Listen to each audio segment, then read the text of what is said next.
Have you ever wanted to start a business, but you didn't know how? Have you ever wanted to start a business and you also had no money in your bank account? Have you ever been told that it takes a lot of money to start a business? Well, while some of those things may be true, what we're going to focus on today is starting a business with under $100 and no experience. Let's jump into it.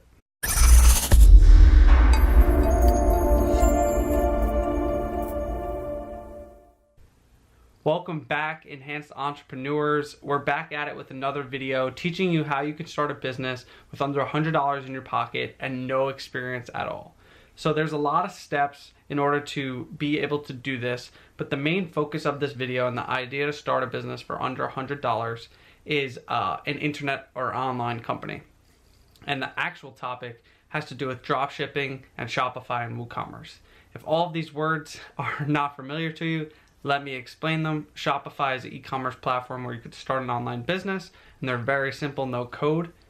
Dropshipping is essentially where you arbitrage the process. You order from a company called Alibaba or AliExpress or DHgate, and then you ship it directly to the customer from them, and you never have to touch a physical product. And the other thing is WooCommerce, which is a plugin that goes into WordPress, which is an online web hosting platform. WooCommerce allows that WordPress website to be able to sell product online. So the main point of this video is to teach you how to start a business for under $100 and no experience, step by step. So let's jump right into that. And if you haven't already, please hit that nice little subscribe button, join the family, go to enhancedentrepreneurs.com and join the community of entrepreneurs across the world looking to enhance their businesses and grow their skills. So to start off, there's 6 things that you need to, consider or take into effect before doing anything. The first thing you need to do is you need to decide on your niche. So essentially what your niche is whatever topic you want to go. Let's say you want to sell products for dogs.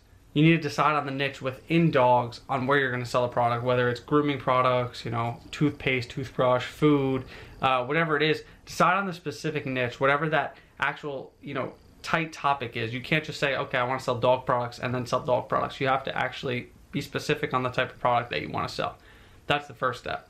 Second step, you have to have a clear value proposition and strategy for how you're going to enter the market online. Starting a business online is becoming more and more competitive. And to be able to start a business online, you have to have a clear strategy for how you're going to execute your website and how you're going to target, people online. If you're not able to target people, if you don't know who your demographic is, if you don't know the type of person that you're targeting for this product, you're not going to sell any products. Third, obviously, after you figure out what niche you want to enter and you have a strategy for how you're going to enter that niche with keeping in mind all the competitors within that niche, the third step would be to go to Alibaba, AliExpress, or DHgate and source a product that fits your niche or fits your demographic of what your product should be. So essentially going on Alibaba, you just have to do a quick search. Let's say you're looking for a dog product, grooming products for dogs on AliExpress. Search it, figure out which ones you want to sell. Some of them also have videos that you could use later on for Facebook advertisements. We'll touch on that later. But essentially once you search it, find a product that you like, find 5 or 6, get samples sent to you. Don't just blindly buy a product and say, okay, let's just start the ad, let's just start the website. Definitely get a sample sent to you. And then once you have your samples, pick from the best ones, put it up on a website, take your own professional pictures if you want to, and then we'll move on to the 4th step. The 4th step, don't try to sell anything that's already being sold online. If you're seeing things being sold, don't try to enter those markets because then they're oversaturated. A big market that's happening right now is the teeth whitening market. So a lot of companies are trying to heavily, compete into the teeth whitening industry. But the thing is, the little guys that try to enter it, they're not going to be able to make any money because the bigger people are marketing so much heavier than you are ever going to be able to. So don't try to sell products that are already selling, but definitely get an idea off of those products and try to niche down within that specific industry or sector. What goes with that is the 5th step, and that essentially is, finding things that are selling and figuring out within that realm of things that are selling what you could sell that isn't being sold already. So there's a lot of things that, you could potentially think of, and there's, tens of millions of products on AliExpress that you could pick from. And there's so many products on there that you got to sort through. And the biggest thing, and we'll go into this later, these are just the 6 introductory steps. There's still another 8 more steps that you have to do step by step that I'm going to walk you through. but you have to find a product that's selling. So when you go on AliExpress, you have to look at the orders. You have to see if they have over a certain amount of orders. Over 500 or 1,000 means the product is selling pretty well. So that would make sense to do. And as we've been talking about the dog products as our last, tip to enter online space or drop shipping, you need to find a product that people, deeply care about. You can't just go online and sell a t-shirt with some saying on it and expect people to buy it. You have to put a dog on a t-shirt or put a specific dog or product on a shirt. People are very fond of, their cars, their pets, their house, what type of watches they wear, their clothing brands. There's certain things that people have an emotional attachment to that make it easier to sell those people on certain things. So if they have an emotional attachment, it's a better product to be able to sell, because then it's an impulse buy. But if it's just a logistical thing like a notebook, people don't really need a notebook. But if you're able to sell it, then you can sell it if the niche obviously isn't oversaturated. So now we're just going to jump right into the step-by-step guide on what you have to do online to find a product, and how you can find a product online and obviously get your store up and running in the quickest time possible for under $100. But before anything else, before entering the market, research the competition extensively. Research. That's how you're going to succeed at this. You need to research every single product that you see online. You need to research every single product that you think you want to market or sell or drop ship. You need to research these products so thoroughly that you understand how your competition is getting their clients, how they're getting people funneled into their website and getting sales. An awesome tool for this, which I've mentioned in another video, is called SimilarWeb.com. I'll have a link pop up here, but I'll also have a link in the description for SimilarWeb. And SimilarWeb allows you to take a website, put it in their website, and see where they're getting traffic from. Very awesome software, and it's free. So definitely check that out, and just remember to research your competition before entering the market. So your first couple steps that you have to do, obviously, which I talked a little bit about, sourcing your product. You have to source your product from Alibaba, AliExpress, or DHgate.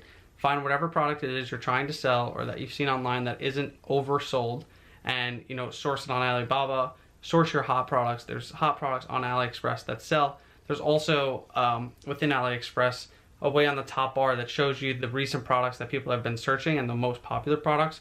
So those are also a good thing that you should look into when trying to find a product in the first place. After you source your product, you're going to want to come up with a name or brand. You want to come up with a name or brand that's pretty broad. I don't recommend creating like a 3-word brand, because then it's not like niched down. And like for SEO purposes, it's not really smart to have a 3-word website because Google won't rank you up. You want to try to pick one word, even though that's very hard to find. So, pick 2 words, try to, create a brand out of it, try to create it very broad. So if one product doesn't work, you can pivot to another product. And then after, create your brand, which goes into, you have to buy a logo, you have to buy your website if you don't know how to do any web design whatsoever. But Fiverr is an awesome tool. If you haven't checked out Fiverr, that's the link there. I'll have a link in the description for Fiverr. Fiverr, literally, you can get a logo design for $5, and you can get a website design for $25. So that's $30 just for your website if you have no skill. But the thing with creating a website is it's super easy. If you YouTube someone else, you'll find that starting a Shopify store is so easy. They have the themes. All you have to do is put your product in and make it look a little nice. Also, Fiverr helps with that. If you have any needs that you need with the website, you could hire someone to help you do that. Another thing you also need is your social media accounts. So you want to get all the social media accounts for the name that you're looking to brand. If you are trying to brand the water bottle, the name water bottle, you want to go on all social media accounts and make sure that you can get that, because if you can't have the same name across all brands, then it's going to be very hard to be able to market that. Because obviously if it's water bottle on Instagram, but it's water/bottle/ on Facebook, you're not going to be able to really market to people, because it all has to be, the same across all platforms.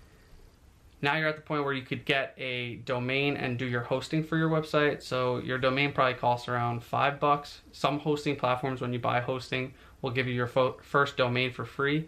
I recommend checking out Bluehost. Bluehost is awesome for hosting, and it doesn't really slow down if you have like a lot of domains. I think I have like 15 domains. They're super good, super reliable. I suggest checking them out.